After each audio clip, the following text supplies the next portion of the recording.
হয়তো বন্ধুরা আপনাদের মনে হবে যে এই গাছগুলির গোড়ায় অনেকে হয়তো মাটি কেটে রেখে দিয়েছে, কিন্তু এটা না।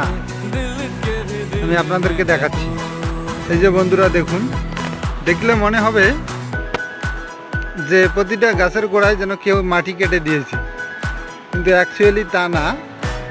অ্যাকচুয়ালি কি আমি দেখাচ্ছি যে এই যে গাছে বস্তা মানে যত সব নোংরা আবর্জনা গাছের গুঁড়িতে লেগে আছে, কারণ এদিক থেকে যখনই স্রোত আসছে তখনই এই গাছের গোড়ায়, সমস্ত গাছের গোড়ায় জঞ্জাল আটকে রয়েছে।